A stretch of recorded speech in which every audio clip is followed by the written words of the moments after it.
대접을 가진 일곱 천사 중 하나가 와서 내게 말하여 이르되 이리로 오라. 많은 물 위에 앉은 큰 음녀가 받을 심판을 내게 보이리라.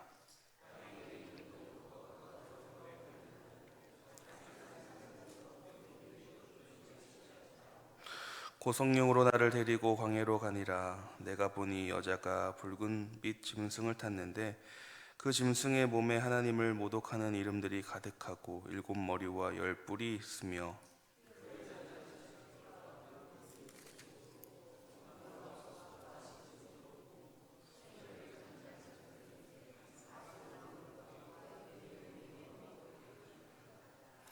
그의 이마에 이름이 기록되었으니 비밀이라. 큰 바벨론이라. 땅의 음녀들과 가증한 것들의 어미라 하였더라. 또 내가 보매 이 여자가 성도들의 피와 예수의 증인들의 피에 취한지라. 내가 그 여자를 보고 놀랍게 여기고 크게 놀랍게 여기니. 하나님께서 선물로 주신 하루가 시작되었습니다. 하루의 시작 시간을 주의 전에 나와서 이렇게 하나님의 말씀 앞에 서고 또 하나님께 기도로 나아갈 때에 하나님의 크신 사랑과 은혜가 우리에게 충만히 부어질 줄로 믿습니다. 취한다라는 것의 의미는 어떤 상태를 이야기할까요? 음주를 하고 알코올이 몸에 들어가서 이성을 잃고 비틀거리는 것만을 의미하지는 않습니다. 무언가에 취한다라는 것, 내 생각과 내 감정과 또 내 의지가 그것에 대해서 온전히 지배당하고 또 이끌림을 당한다라는 뜻이 있습니다. 현대를 살아가고 있는 이들이 저마다 무언가에 깊이 취해서 살아가고 있죠. 어떤 이들은 권력에 취해 살아가기도 하고 또 어떤 이들은 일에 취해 있습니다. 또 어떤 이들은 돈에 취하고 어떤 이들은 쾌락에 취해 있습니다. 내가 가장 많은 시간을 무엇에 보내고 있는가 라고 생각을 한다면, 내가 가장 많은 시간을 어디에 쏟고 있는가 생각을 한다면 내 삶의 방향성과 또 그것이 바로 내가 취해 있는 대상이 됩니다. 이렇게 세상은 하나님을 뒤로 한 채에 다른 것들에 많이 취해져 있습니다. 2절 말씀인데요, 우리 함께 보겠습니다. 땅의 임금들도 그와 함께 더불어 음행하였고 땅에 사는 자들도 그 음행의 포도주에 취하였다 하고, 이 임금들도 음행하였고 또 땅에 사는 자들은 음행의 포도주에 취했다라고 말씀을 하십니다. 음행이라는 것은 육적인 타락만을 이야기하지는 않습니다. 하나님보다 다른 것을 더 사랑하고 또 의지하는 모든 우상 숭배, 영적 타락도 이야기합니다. 세상의 이 리더자들이 다른 것에 취했습니다. 땅에 사는 사람들이 다른 것에 취했습니다. 하나님께 취해야 하는 것이 아니라 다른 것에, 하나님보다 앞서 무언가를 생각하는 어떤 것들에 다 취해버렸습니다. 그렇다면 그렇게 만든 것은 누구일까요? 그렇게 만든 이가 과연 누구일까? 바로 큰 음녀입니다. 큰 음녀가 내미는 가장 달콤한 포도주로 하나님 외에 다른 것을 취하게 되었습니다. 그들은 그것이 무엇인지도 모르고 취해버렸습니다. 그렇다면 이 큰 음료는 어떤 이입니까? 3절 보시면요, 여자가 붉은 빛 짐승을 탔는데 그 짐승의 몸에는 하나님을 모독하는 이름들이 가득했다라고 말씀을 하세요. 그리고 4절 보시면 그 여자는 자주빛과 붉은빛 옷을 입고 금과 보석과 진주로 꾸몄습니다. 왕족들만 입을 수 있는 그 옷입니다. 최고급 자주색, 붉은색 옷을 입고 온갖 보석으로 취장했습니다. 겉모습만 보면 부러울 수밖에 없는 모습입니다.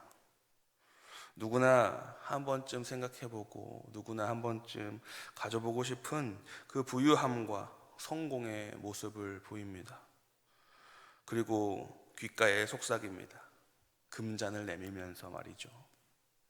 이 금잔을 받아라. 이 금잔을 받아라. 그렇게 하면 너도 이 옷을 입을 수 있고 너도 이 보석을 가질 수가 있다. 어떻게 해야 하냐면 그 금잔을 받고 하나님 인정하지 말고, 하나님 외면하고, 하나님 모독하고 이 금잔만 받으면 된다. 그러면 이 모든 것이 다 너의 것이 될 거야 라고 속삭입니다. 결국 영적 우상 숭배를 하도록 만들어 버리는 것이죠. 큰 음녀가 가진 그 화려한 금잔, 그 안에는 무엇이 있을까요? 겉은 참 화려하고 예쁜 금잔이지만 그 속에는 가증한 물건과 음행의 더러운 것들이 가득하다라고 하나님은 말씀하십니다. 이것이 바로 세상이 내미는 금잔의 실체입니다. 겉은 참 번지르르합니다.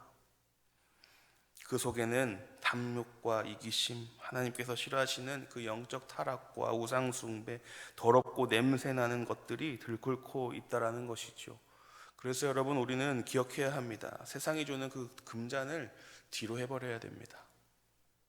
번쩍번쩍한 보석과 고급진 옷에 시선을 빼앗겨서 그 금잔에 담긴 썩은 독주를 마셔버리는 그 어리석은 행동을 해서는 안 된다라는 것이죠. 그런데 참 그것이 쉽지가 않습니다. 세상은 자기들이 정해놓고 그 성공 공식에 따르지 않는 자들을 가만히 두질 않습니다. 그런데 우리의 이 두 발은 어디에 붙어 있습니까? 세상에서 살아가고 있기 때문에 참 힘이 듭니다. 세상은 이 금잔에 담긴 더러운 포도주를 거절하고 하나님의 말씀대로 살아가겠다 다짐하는 이들을 괴롭힙니다. 그렇게 정결하게 살아가려고 하는 우리 성도들을 바라보면서 바보라고 조롱을 하고 핍박을 합니다. 이렇게 신앙의 믿음을 잘 지키려고 노력하고 있는 이 그리스도인들에게 일부러 불이익을 주면서, 일부러 상처를 주면서 질밟는 데에서 그 잔인한 쾌락을 느끼고 있습니다. 여러분, 교회 승합차를 운전하다 보면요, 우리 교회도 이렇게 양일교회라고 써 있잖아요. 시비 거는 사람들이 정말 많습니다. 정말 많아요. 이해가 안 되시죠? 그런데 정말 많습니다.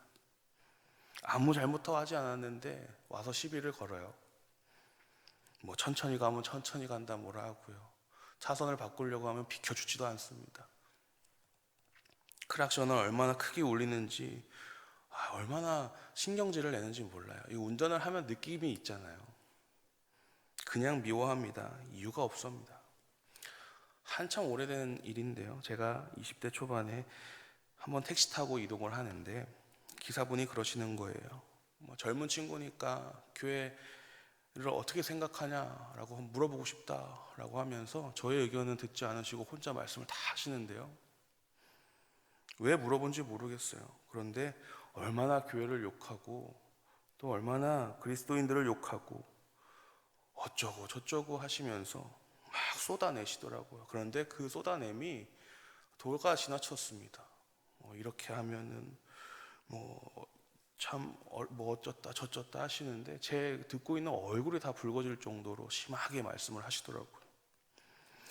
정말 그 상황 가운데서 저는 막 따지고 싶기도 하고 정말 뭐라고 저도 똑같이 욕을 해주고 싶기도 하고 오만 가지 생각이 들었지만, 제가 하나님을 믿으면 어떻게 하시려고 하세요? 혹은 교회를 제가 다니면 어떻게 하려고 하세요? 라고 말하고 싶었지만 말을 꺼내지 못했습니다. 그냥 택시비 5,000원이 나왔는데 10,000원을 드리면서 하나님은 기사님을 사랑하십니다, 그 한마디 하고 내렸습니다. 되게 부끄럽게 빨리 내렸습니다. 그런데 그 택시가 한참을 출발하지 않더라고요. 그래서 보는지 안 보는지는 모르겠지만 그쪽을 향해서 씩 한번 웃어주고 그리고 떠난 적이 있는데요. 정말 왜 그럴까요? 왜 우리를 이렇게 못 잡아먹어서 안달일까요? 잘 모르겠습니다. 왜 그럴까 모르겠습니다. 그런데 오늘 말씀 보시면 그 이유가 바로 큰 음녀가 가만히 두지 않기 때문입니다. 왜 가만히 두지 않습니까? 이 음녀가 취해 있는 것이 있는데요, 이 음녀도 취해 있는 것이 있는데 이 음녀는 바로 성도들의 피에 취해 있습니다. 그러니까 성도들의 피를 흘리게 하여서 그걸 계속 취하는 거예요. 이 큰 음녀는 자신이 취하기 위해서 계속해서 성도들을 괴롭히고 피를 흘리게 할 것입니다. 이렇게 치열한 영적 전쟁터에서 우리가 살아가고 있습니다. 여러분, 그럴 때 우리는 누구를 바라봐야 합니까? 예수 그리스도를 바라봐야 합니다. 예수님께서 광야에서 시험 당하실 때에 사탄은 천하 만국의 영광과 화려한 것들을 보여줍니다. 유혹했습니다. 엎드려라. 한 번만 절하면 된다. 한 번만 먹으면 된다. 한 번만 뛰어내리면 된다. 이 모든 건 너에게 다 준다. 하지만 예수님께서 어떻게 하셨습니까? 안 하셨습니다. 말씀으로 이기셨습니다. 말씀으로 물리치셨습니다. 그렇게 타협을 거절하신 예수님, 참 멋진 분이시죠. 그런데 걸어간 그 길은 어떻게 됐습니까? 십자가의 고통의 길이었죠. 그 고통 가운데 있었습니다. 세상의 눈에서는 가장 실패자같이 보일 수도 있습니다. 하지만 사망 권세를 영원히 깨트린 가장 위대한 승리자가 되어주셨습니다. 그래서 여러분, 우리가 살아야 하는 이 삶은요, 세상이 요청하는 성공의 조건들을 바라보는 것이 아닙니다. 큰 음녀가 주는 그 금잔의 화려함을 바라보고 살아가는 것이 아닙니다. 그것을 성공이라고 착각하면서 살아가는 것이 아니라 우리는 하나님과 동행하면서 승리된 삶을 살아가야 합니다. 때로는 손해볼 수도 있고요, 때로는 핍박이 올 수도 있습니다. 하지만 주님이 걸어가신 그 길, 그 십자가의 그 길, 모진 그 길을 우리도 함께 걸어갈 때에 비로소 승리하는 삶을 살 수 있습니다. 세상을 부러워할 것도 없고요, 그렇다고 미워할 것도 없습니다. 우리는 세상을 긍휼히 여겨야 합니다. 왜냐하면 세상의 결말은 철저한 심판이기 때문입니다. 오늘 1절 말씀 보시면 큰 음녀가 받을 심판을 보여주신다라고 하셔요. 그러니까 그 큰 음녀는 심판받게 되어 있습니다. 전 세계의 정치와 경제를 쥐락펴락하며 화려한 옷을 입고 영원한 권력을 누릴 것 같았던 이 타락한 이 세상, 결코 영원하지 않습니다. 결코 승리할 수 없습니다. 하나님의 그 심판 앞에 서게 될 것입니다. 세상의 그 포도주에 취해 비틀거리던 자들의 끝은 영원한 멸망, 그 심판입니다. 보석으로 치장하고 신성모독의 장을 마시던 그 자들, 그 결국 끝내 하나님의 진노 앞에 서게 될 것입니다. 하지만 우리는 알고 있지요. 우리의 마지막 날은 어떠한 날입니까? 축제의 날입니다. 혼인잔치의 날입니다. 그 심판의 날에 잘했다 칭찬받는 저희들 되기를 소망합니다. 말씀을 맺으며 질문을 하겠습니다. 여러분이 아침 스스로 정직하게 질문하고 정직하게 대답해 보시기를 바랍니다.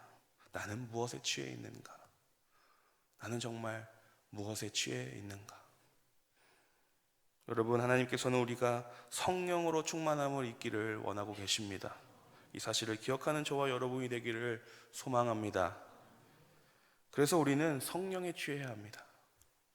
내 생각과 내 감정과 내 의지가 성령에 온전히 지배당해서 성령님께서 이끄시는 대로 살아가는 우리들이 되어야 합니다. 그것이 성령에 취한 삶입니다.